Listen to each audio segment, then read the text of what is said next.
again there, Wildcat fans. Welcome back to another, and sadly for everyone across the world, the final LC Coaches Show with our women's soccer coach, Samantha Etherington. I know there are people in the UK that are just going to be beside themselves when this goes up today, that they will no longer be able to be blessed with the presence of Sam Etherington every Tuesday, but we'll soldier on and you. Okay. Those compliment you, Brad. Yeah. But we got plenty to talk about as we do wrap up our final episode this week. I got 2 games last week, and we'll kind of talk about what the plan is going into the off season and kind of getting ready for 2018. So we'll kind of get into that. But first, wanted to talk about those 2 matches last week, Ozarks and Tyler. A couple of important games and special for several reasons, because you're saying goodbye to three seniors and all that sort of stuff, and some building blocks towards next year. So I guess general thoughts on how the week went. I know I have some more specific things I wanted to touch on in the Tyler match, but just general thoughts from Ozarks and Tyler. Weren't the results we wanted to get, but luckily I think with the Tyler game we kind of ended on a high, despite it being a loss. The Ozarks game, I think we could have got a little bit more from it, but anyone who watches the games will realise we have a lot of people on the sidelines. Yeah. So the season's coming to the end. It may be just the right moment in terms of injuries. Had we had a full team, which you could say this about a lot of games, but had we had a full squad, Ozarks game's definitely a very different one. Just limited with subs we can make to keep the fresh legs going. Yeah, it looked almost like a MASH unit on the side. You had crutches, crutches. Call them the surgery squad. Yeah, it was crazy. But specifically on the Tyler match, I mean, obviously Tyler doing very well. They're going to the playoffs and everything like that. But 0-0 through the first 45 minutes. You get a red card right at the end of the half. Not me. Yeah, not you. Yeah, one of the players gets a red card for us, and so you have to play the entire second half down a player, and only concede 1 goal, and really, play pretty well for the most part, considering that you had to essentially put all your cards all your cards in the defensive side. Yeah.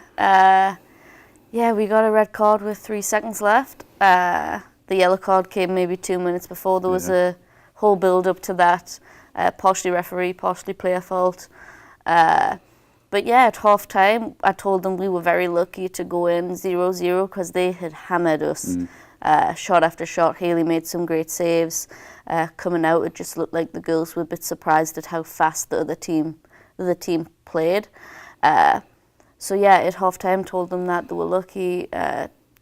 Told a couple of players a couple of home truths, like, you got to pick it up, it's not good enough. Who's gonna, who are we expecting will lead this team next year? It's got to start today. And then I told them to kind of stick it to the referee and get out there and show them I don't care that you've sent one of the players off. We're still going to do just as good, and they did that. Yeah, absolutely. So 1-0 final there, and I know we kind of talked about it a little bit last week, but just wanted to because it was a really difficult week for 2 of the seniors specifically, because like we talked about, injuries, and cool thing that they got to start and you subbed them out immediately, but Jamie and Emily had to be subbed out. Izzy got to play a lot, but just take a couple seconds here to kind of talk about them a little bit more, just what they meant to you, what they meant to the program, and just, I mean, they're no longer, they've played their final match. Yeah. In the locker room, we kind of spoke a little bit about how those players had to go through kind of all the, maybe the not so fun times when maybe the program, not that we're super established now, but when they really weren't getting many players on the team, and it was just the bare bones, and they were coming up against teams and getting a lot of goals put past them, and they did all that stuff so that they could encourage the players we've got on the team now to come on, like, it's going to get better. So they went through the bad stuff so that we could maybe go through the better stuff later on, and they've done everything right as part of our team. They've lasted 4 years, and that's not just because they want to play soccer, that's because they've taken care of everything on and off the field. And whenever I've called upon them, whenever I've needed them, they've always been there, willing willing to do it and dropped whatever they needed to drop to do what I asked them to do. So, you know, the type of players you want on your team. Hopefully a few more players will follow in their footsteps and just build upon it and have even more accomplishments than they have. Right. So let's look back a little bit on this season. Obviously, you know, building towards the future with a lot of young players, a lot of freshmen, a lot of girls that you know, could very well turn into those players like you talked about, Jamie and Emily and Izzy and all that. So just give us your assessment, I guess, of this season. You got 2 wins, a couple draws, some games that you certainly thought very well could have gone the other way in our favor, and all that sort of stuff. So just, you know, just talk us through the season and what you thought about it. It's not what I thought it would turn out to be. If I'm honest, I thought we might have had a couple of more wins. But you know, you can't help things like injuries sometimes.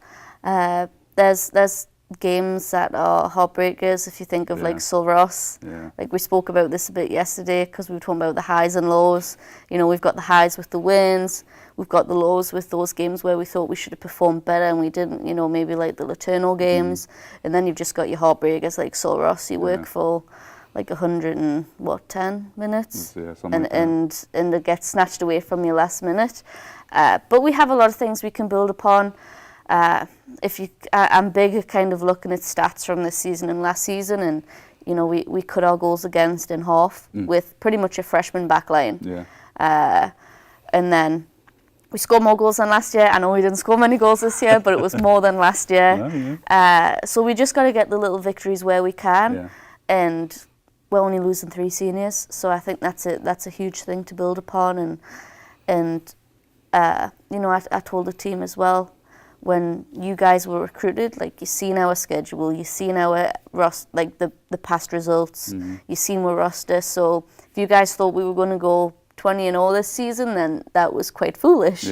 But if you thought, okay, we can make a difference and we can build upon it, then you had the right idea, and that's exactly what you have done in the first year, and it's only going to get better. Yeah, because they're only going to get older, more experienced, more, you know, accustomed to ASC and all that sort of stuff. So very exciting times for sure. So what's the plan now? I know you've already planned a couple of recruiting trips, and so what, you know, as far as that's concerned, I mean, is it similar to recruiting in other sports? You just kind of go to various camps and things to kind of eye out players and that sort of thing? Yes and no. I'm going to say soccer is probably one of the hardest ones in terms of recruiting, because we go to bigger events where there's maybe like 20 fields, and you got to walk, you know how big a soccer field is, so trying to walk from field to field as opposed to different courts in an inside building, it's a little bit harder. You know, we go to events that last 2-3 days, and it's getting to the cold weather now. After Christmas, it will warm up a little bit. So yeah, it's pretty tough to recruit, especially with, you know, usually all of us in the conference end up recruiting the same type of player. So that can be difficult, but it's fun. You get out on the road, you get to meet new people, and get to see who could be coming in the spring. But yeah, plan is to get out, recruit loads, looking for a forward, looking for a goal scorer. That's one of our key targets. But aside from that, we're looking for players who just love soccer and want to be committed to the team. And so you guys will have your non-traditionals, that's what they call it, in the spring. So until then, is it just a matter of, you know, you encourage the girls to kind of continue to work and do their own thing and try to get better for when they can be back on the field under your tutelage? Yep, I mean, the girls have access to all the equipment we have, and they can use it whenever they want.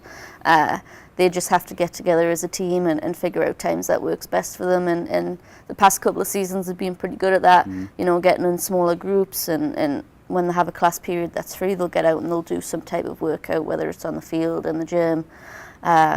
So yeah, a big part of the ownership's on them right now, because like you said, I can't get with them until the spring, and then it's only a short 5-week period.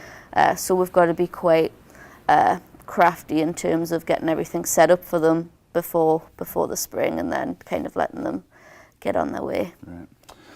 All right, well, there you have it, folks. I want to thank you all for joining us each and every week. I know it's been a ton of fun just to come in here and hang out, talk a little bit of soccer. So, Sam, always a pleasure. I know, like we said, the folks are going to be upset. No more Sam every Shout week. out to Pam and Sarah for all the memes. The No number more one, memes yeah. until next year. Maybe we can work something out, yeah. But like I said, thanks so much for watching. Again, they're on Twitter and Facebook and everything, so check them out. LC_WSOC on Twitter, and you can look up Louisiana College Women's Soccer. And if you want all the notifications, just talk to Sam. She'll hook you up. But be sure to keep with us, keep on the Twitter, keep on the website, lcwildcats.net, for all the latest info on LC Women's Soccer. Sam, thanks so much. Thank you. We'll see you guys next time. See you in a Brit.